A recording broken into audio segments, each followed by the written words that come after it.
हमारे इस खास प्रोग्राम में आप सबका स्वागत है। अभी बहुत ही अहम डेवलपमेंट ग्लोबल लेवल पर विश्व स्तर पर हो रहे हैं। जी7 में बहुत मेहनत करके हमारे प्रधानमंत्री मोदी पहुंचे हैं, लेकिन अमेरिका के राष्ट्रपति डोनाल्ड ट्रंप वहां से वापस हो गए हैं। मतलब ये कि उन्होंने 3 दिन रुकना भी वहां गवारा नहीं किया और वो दरमियान से ही उठ करके वापस आ गए। और उन्होंने ये भी कहा कि जो सिक्योरिटी की काउंसिल है उनकी, जिसमें कि वो सिक्योरिटी के बड़े-बड़े फैसले करते हैं, वो उनके इंतजार में तैयार रहे। जी7 से उनका वापस चला जाना, तेहरान से लोगों को निकलने के लिए कहना, सिक्योरिटी काउंसिल की मीटिंग बुलवाना और फिर ये कि ईरान को इस बात के लिए इल्ज़ाम धरना कि वो साइन नहीं कर रहा है, वो मोरिद-ए-इल्ज़ाम है। इन सब बातों का क्या मतलब होता है, इस पर चर्चा करने के लिए आज हमारे साथ डॉक्टर सतीश मिश्रा साहब हैं और डॉक्टर तस्लीम रहमानी साहब हैं। आप दोनों का इस कार्यक्रम में स्वागत है। तो सबसे पहले सतीश मिश्रा साहब, आप ये बताइए कि ये अचानक ट्रंप ने वापस जाने का फैसला क्यों किया और तेहरान के लोगों को निकलने के लिए क्यों कहा? देखिए, जो मैं जिस तरह से समझता हूँ, ये पहली बार हो रहा है कि इजराइल को एक चुनौती मिली है। ईरान ने जिस तरह से पलटवार किया है इजराइल पर, और जिस तरह से वहां पर हाइफा पोर्ट और दूसरे ठिकानों को नुकसान पहुंचाया है, ये इजराइल ने और अमेरिका ने दोनों ने ही इसकी अपेक्षा नहीं की थी। मेरा मानना यह है कि वो डेड श्योर थे कि इजराइल के पहले अटैक के बाद ईरान जो है वो घुटने टेक देगा और बातचीत के लिए आगे आ जाएगा। देखिए, सबसे बड़ी बात क्या है, इसमें दो बातें हैं।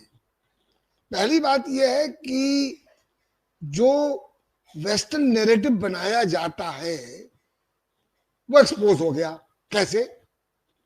आप इजराइल ईरान पर इसलिए अटैक कर उसने किया ये कहकर कि वो न्यूक्लियर वेपन डेवलप कर रहे हैं। अब ये एस्टैब्लिश है कि इजराइल के पास तो ऑलरेडी न्यूक्लियर वेपन्स हैं।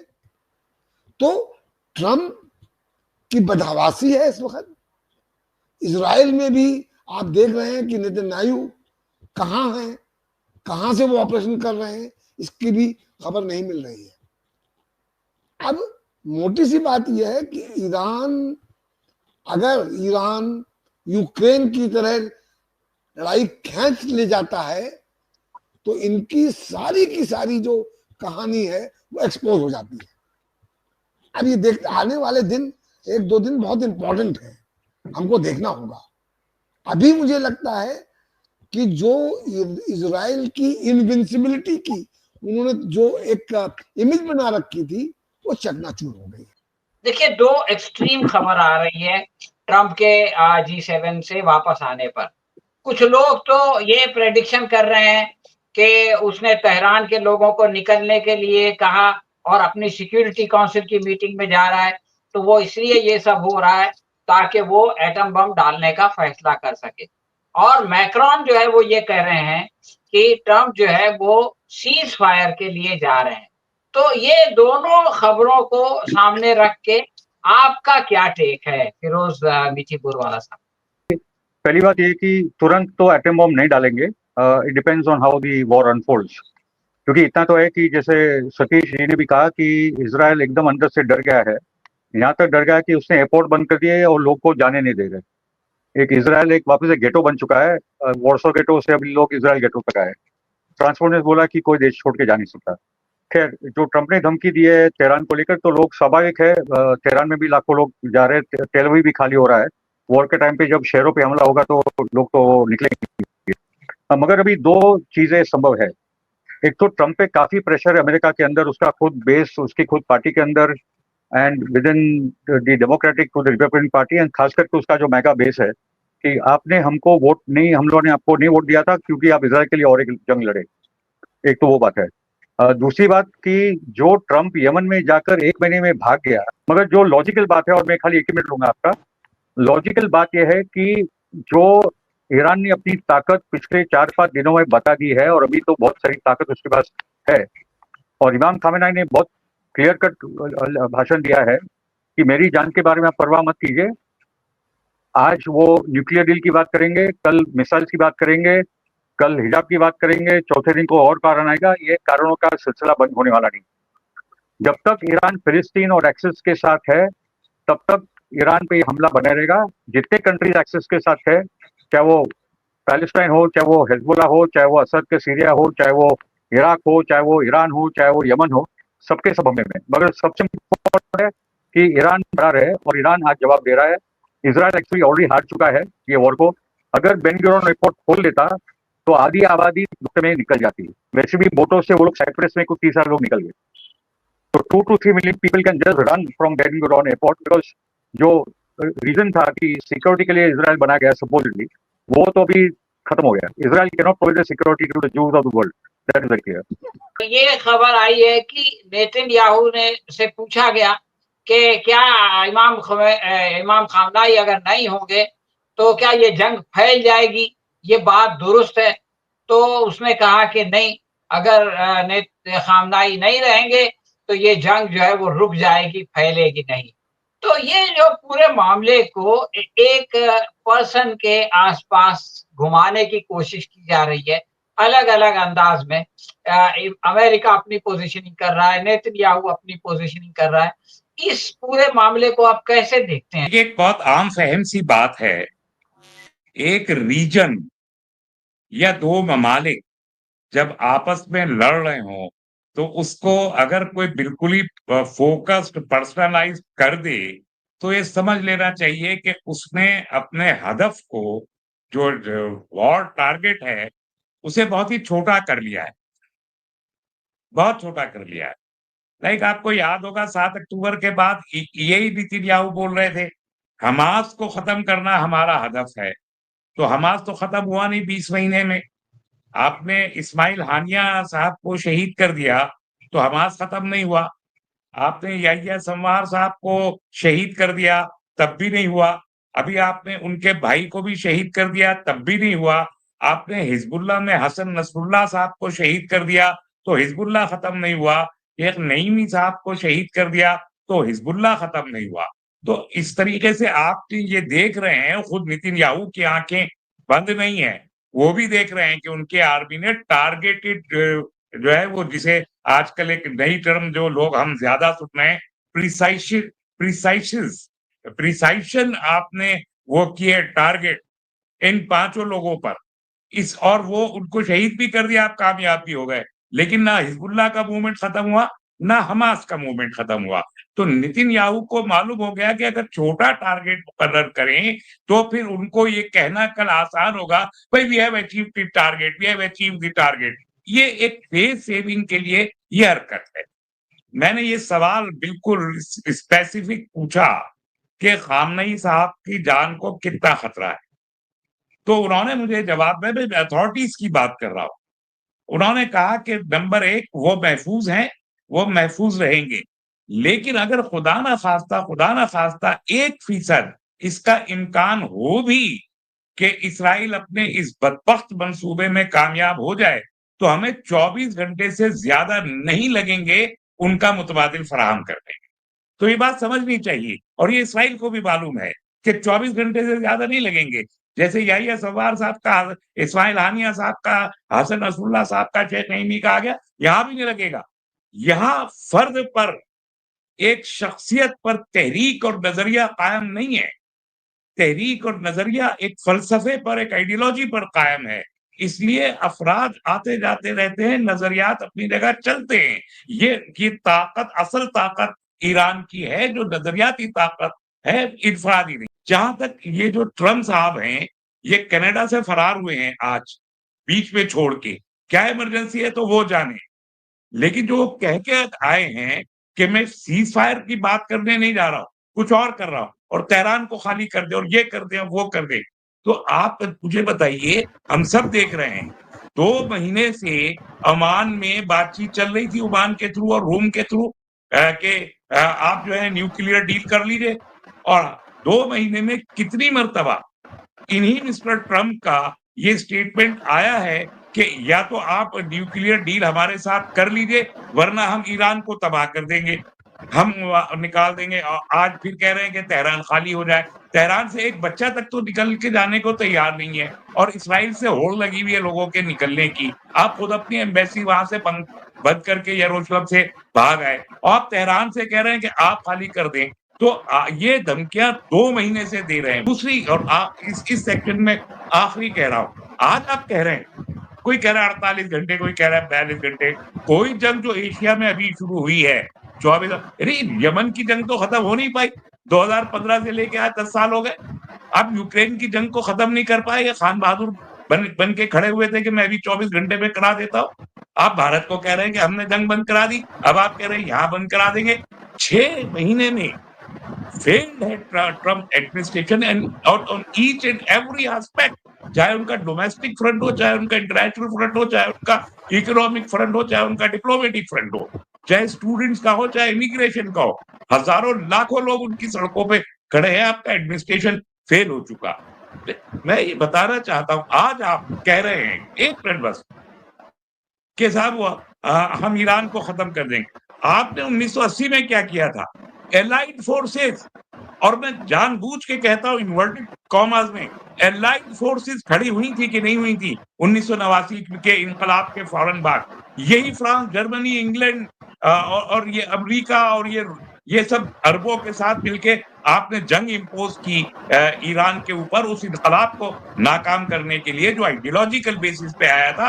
8 साल आपने जंग लड़ी। उस वक्त तो नौज़ायदा रियासत था ईरान, कोई उसके पास रिसोर्सेज नहीं थे, कोई उसके पास न्यूक्लियर प्रोग्राम भी नहीं था, उसके पास फौजियों को देने की तनख्वाह नहीं थी। उस हालत में जिस ईरान ने 8 सालों आइसोलेटेड, सही मानों में उस वक्त था, उस हालत में अगर वो 8 साल जंग सरवाइव करके आज इतनी 45 साल की सैंक्शंस के बाद यहाँ आके खड़ा हुआ है, आप आज आइसोलेटेड नहीं है बिल्कुल भी। ईरान बहुत सारी फोर्सेस हैं, आप कहते रहिए। तो आज वो कैसे आपसे 48 घंटे में काबू में आ जाएगा? हमारे साथ जितेंद्र सिंह सोडी साहब हैं। साहब, आपका स्वागत है। देखिए, ये जो G7 के आसपास की पूरी कहानी है कि वहां से ट्रम्प निकले और वहां पर मोदी जी गए। तो जितेंद्र सोडी साहब, मैं आपसे ये जानना चाहता हूँ कि G7 में जाना, G7 से निकलना, ये कितना इम्पोर्टेंट है आज के इस माहौल में? ट्रम्प साहब के साथ दिक्कत क्या है, G7 में वो जो प्रस्ताव आया वो ट्रम्प साहब के अनुकूल नहीं था। G7 के से पहले जितने देश थे, जर्मनी, फ्रांस, इटली और ब्रिटेन को छोड़कर, उन्होंने पहले ही बैठक कर ली थी, और उसके बाद वो प्रस्ताव ये था कि तत्काल सीज फायर किया जाए, और NPT में साइन किया है ईरान ने, तो उसका जो है वो प्रोग्राम को रोका जाए। इस तरीके का प्रस्ताव जो था वो 3 पॉइंट का था। और जो चाहते थे ट्रम्प साहब, वो ये चाहते थे कि ईरान जो है तुरंत सरेंडर करे और अपना न्यूक्लियर प्रोग्राम जो है वो बंद कर दे, उसका जो एनरिचमेंट का है, और जो है उसको अपनी शर्तों पर वो जो है ईरान को जो है दबाव बनाना चाहते थे। लेकिन वो प्रस्ताव उनका पारित नहीं हुआ।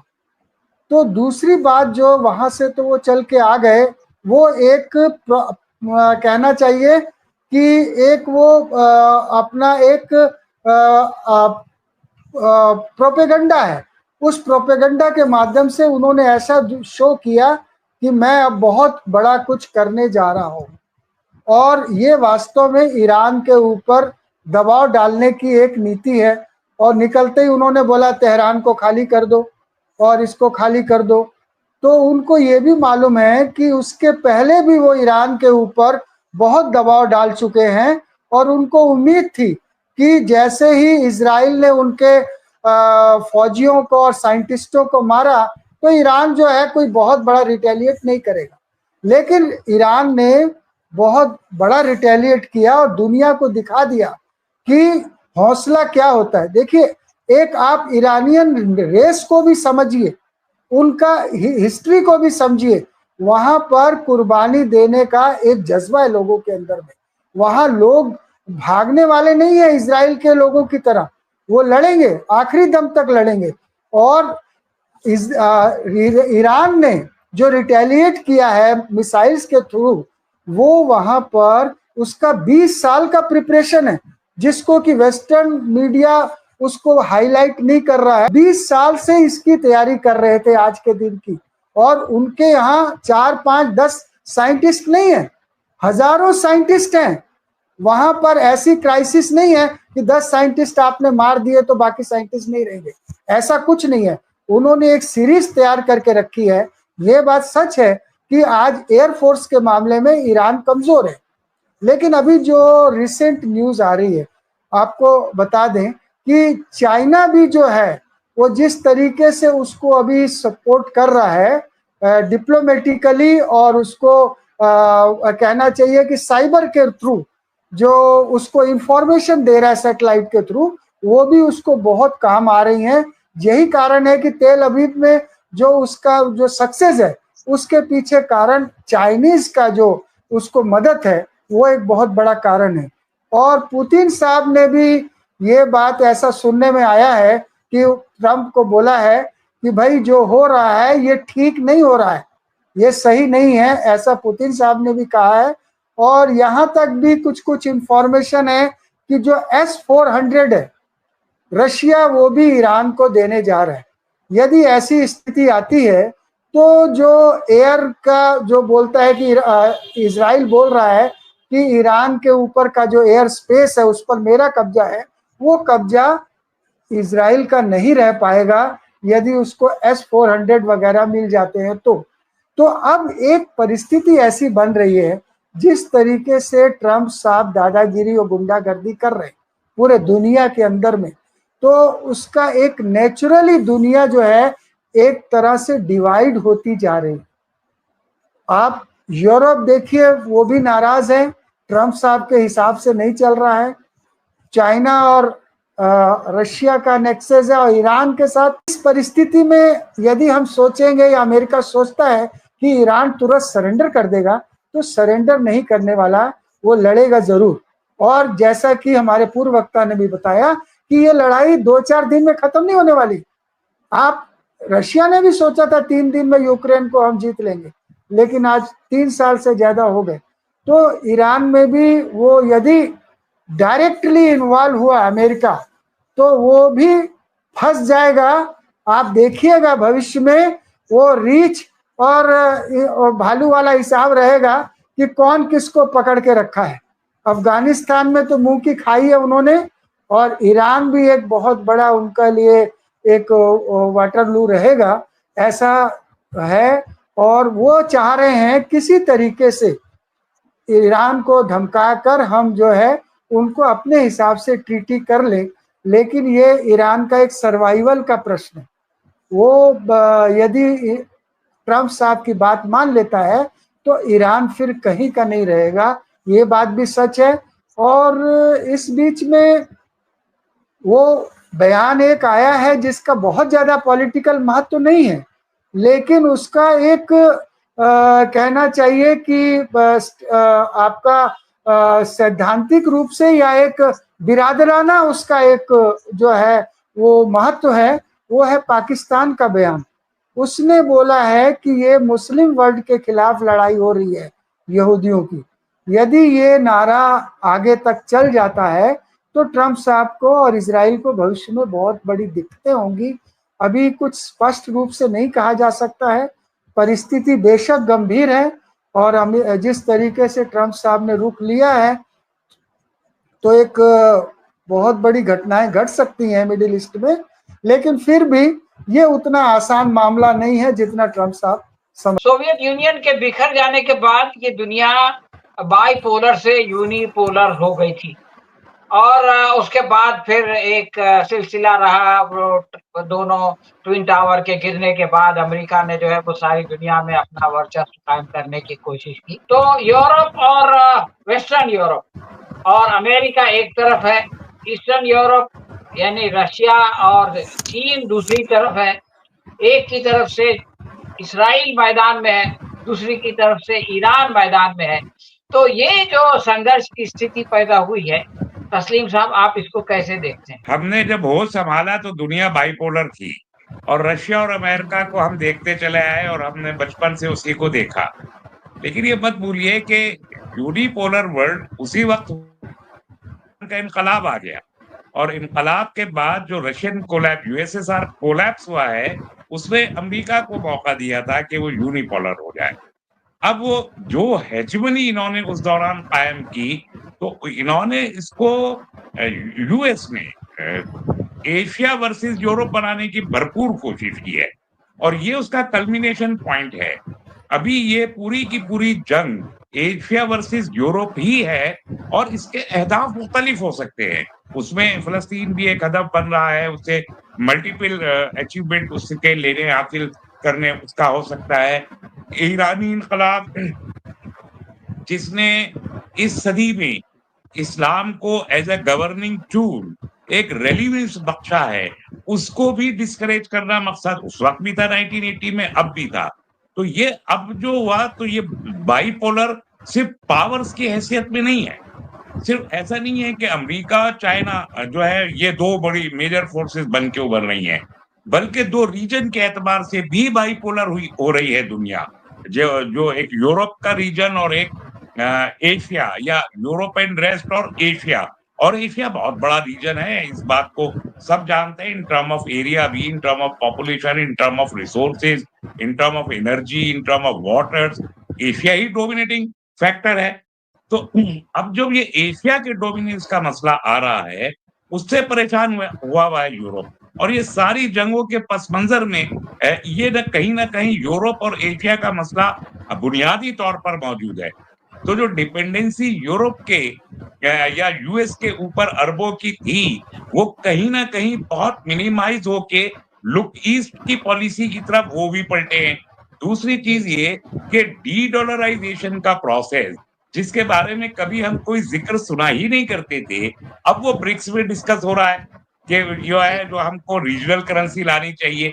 आज अगर डॉलर को निकाल दें यूएस में से या डॉलर इररिलेवेंट हो जाए वर्ल्ड करेंसी में, तो यूएस के पास बचना क्या है? तो एटलीस्ट 4 बहुत ही पोटेंशियल न्यूक्लियर फ्रंट एशिया में खोल रखे, चाहे वो इसराइल भी न्यूक्लियर पावर है, ईरान भी न्यूक्लियर पावर है, पाकिस्तान भी न्यूक्लियर पावर है, इंडिया भी न्यूक्लियर पावर है, रशिया भी न्यूक्लियर पावर है। तो इन न्यूक्लियर पावर्स के बीच जो इन्होंने ये फ्रंट खोले हैं, तो ये दोबारा से यूनिपोलर बनाने की जो एक नाकाम कोशिश है, जहां यूरो का भी कीमत कम हो रही है, डॉलर की स्टेबिलिटी में भी फर्क पड़ रहा है, वेस्ट जो सबसे बड़ा एनर्जी सोर्स जो अरब था वो भी चाइना एंड रशिया की तरफ देख रहा है। तो इतनी सारी नाकामियों में ये चाहते हैं कि यहाँ ईरान में एक फ्रंट खुल जाए। और एक बात मैं बता दूं, मैं बहुत दिन हुए, अभी 2-3 साल हुए, मैं तेहरान में था। तेहरान के एक बहुत ही बड़े स्ट्रेटेजिक एक्सपर्ट हैं, मैं नाम लेना मुनासिब नहीं समझता क्योंकि बहुत से लोग भारत में भी उनको जानते हैं, बहुत प्रोमिनेंट स्ट्रेटेजिक एक्सपर्ट है। बात करते हैं, हम 2-3 सहाफी बैठे हुए थे, मैंने मजाक में उनसे पूछा कि भाई आपने क्या बम बना लिया है क्या? बड़ा लोग कह रहे हैं आपको atom bomb atom bomb atom bomb. He laughed a lot, बहुत जोर से हंसे और उन्होंने कहा कि देखिए हमारी तो स्टेट पॉलिसी है कि हम एटॉमिक बम नहीं बनाएंगे, for religious reasons and for ethical reasons हमको एटम बम नहीं बनाना है अनटिल अनलेस हमको अपने दिफा के लिए मजबूर कर दिया जाए। लेकिन मैं एक बात जरूर कहना, उन्होंने कहा, मैं एक बात जरूर बता देना चाहता हूँ, we are a nuclear capable nation. आप क्या समझते हैं कि ये G7 मुल्कों का जो कॉन्क्लेव हो रहा है, क्या ये ईरान और इसराइल की जंग को बंद करने में और इस टेंशन को कम करने में कोई रोल प्ले कर सकेगा? देखिए, अमेरिका के अलावा जितने मुल्क G7 में हैं वो बैलेंस्ड मुल्क हैं। इस वक्त डोनाल्ड ट्रंप के जो नेता हैं वहां प्रेसिडेंट बन गए, उसमें अमेरिका पागल हो चुका है। अमेरिका को पागलपन की ओर ट्रंप ढकेल रहे हैं। इसलिए G7 में माइनस अमेरिका एफर्ट ये बकायदा होगा कि ईरान और इजराइल में एक सीज फायर हो जाए, क्योंकि कोई नहीं चाहता है इस स्केल पर वॉर छिड़े। ये वॉर का जमाना नहीं है। पर अमेरिका जो कोई भी जो वो सेकेंड वर्ल्ड वॉर, कोई भी कंफ्लिक्ट अगर आज हुई है उसमें अमेरिका का हाथ रहा है। अब इस वक्त चुनौती ईरान ने, जो मोदी साहब ने भी कहा और दूसरे साथियों ने भी कहा, जो चुनौती ईरान ने आज खड़ी कर दी है और जो एक इमेज बनाई थी इजराइल की कि वो अविजयी है, इनविंसिबल है, वो धाराशाही हो चुकी। सोडी साहब, हमारे प्रधानमंत्री G7 में जाते हुए साइप्रस में रुके और उन्होंने भी एक बात कही कि ये संघर्ष का जमाना नहीं है, ये जंग का जमाना नहीं है। तो क्या आप समझते हैं, और भारत के जो है वो ईरान और इस्राइल दोनों से बहुत अच्छे संबंध हैं, और तो क्या प्रधानमंत्री मोदी या भारत इस जंग को रोकने में या सीज फायर करने में या इस टेंशन को कम करने में कोई अहम भूमिका निभा सकता है? ये अभी हमारे प्रधानमंत्री जी ने ये बात कही है कि ये युद्ध का ज़माना नहीं है, लेकिन ये बात की बात है और वास्तविकता ये है कि हम कुछ दिन पहले तो पाकिस्तान से लड़ चुके हैं। तो लोग बोलेंगे आप दुनिया को उपदेश देते हो और आप क्यों भाई युद्ध किए हैं? तो उसी तरीके से युद्ध का ज़माना नहीं है, लेकिन युद्ध हो रहा है। ये सबसे बड़ी चीज़ है कि युद्ध का ज़माना नहीं है। ये एक बात कही जाती है, नारा दिया जाता है, लेकिन जितना ये नारा दिया जाता है उतना ही युद्ध बढ़ रहा है। ट्रंप साहब बोलते हैं हम पूरे दुनिया में समझौता करा देंगे, युद्ध को रोक देंगे, और जितना वो बोल रहे हैं उससे ज़्यादा दुनिया में युद्ध बढ़ते जा रहे हैं। देखिए आप, पाकिस्तान के साथ जब हमारा मिलिट्री ऑपरेशन हुआ तो उस टाइम दो देशों ने हमारा खुलकर समर्थन किया, एक अफगानिस्तान ने और एक इजराइल ने, ठीक है। और अब आप देखिए ईरान के साथ हमारे संबंध अच्छे हैं, बहुत अच्छे हैं, और भविष्य में भी उनके अच्छे होने की संभावना, और उससे हमको बहुत आर्थिक स्थिति में भी लाभ होने वाला है। अब हम किसके पक्ष में जाएंगे, ये हमारी विदेश नीति के लिए बड़ी दुविधा का प्रश्न है। ये इतना आसान प्रश्न नहीं है। आप यदि बोलेंगे शांति कर लो, आपके कहने से शांति कहाँ होगी? ना तो इजराइल आपकी बात सुनेगा क्योंकि उसके ऊपर तो ट्रंप बैठा हुआ है। ईरान आपकी बात यदि मान ले, युद्ध रोक दे, तो वो खुद स्वयं बर्बाद हो जाएगा। अब मीडिया बहुत बड़े बड़े दावे कर रहे हैं हिंदुस्तान में, लेकिन वास्तविकता तो हमने पाकिस्तान के साथ युद्ध में देख ली। हमने पूरे दुनिया की यात्राएं की, 83 देशों में हमारे प्रधानमंत्री जी गए, गलबैया करे, और बहुत जगह पे उनको राष्ट्र का सबसे सर्वोच्च सम्मान भी मिला। उसके बावजूद जब हमारे ऊपर संकट आया तो एक भी देश हमारे पक्ष में नहीं खड़ा हुआ। उल्टा जो है हमारे दुश्मन देश को उन्होंने आर्थिक पैकेज दे दिया IMF में। तो ये एक बड़ा सोचनीय प्रश्न है। हाँ, तो दोस्तों आपने सुना कि हमारे जो नेता है दुनिया भर के, उनकी कथनी और करनी में एक बहुत बड़ा अंतर दिखाई देता है। सब के सब ये कहते हैं कि युद्ध का जमाना नहीं है, संघर्ष का जमाना नहीं है, सब के सब जो है वो शांति की बातें करते हैं, लेकिन जब काम करने का समय आता है तो वो लोगों को लड़ाने लगते हैं। उनके अपने अपने फायदे होते हैं, किसी को हथियार बेचना है, किसी को अपना वर्चस्व कायम करना है, किसी को इलेक्शन जीतना है, वगैरह वगैरह। हम अपने सारे मेहमानों को धन्यवाद कहते हैं, उनके शुक्रगुजार हैं। बहुत बहुत शुक्रिया।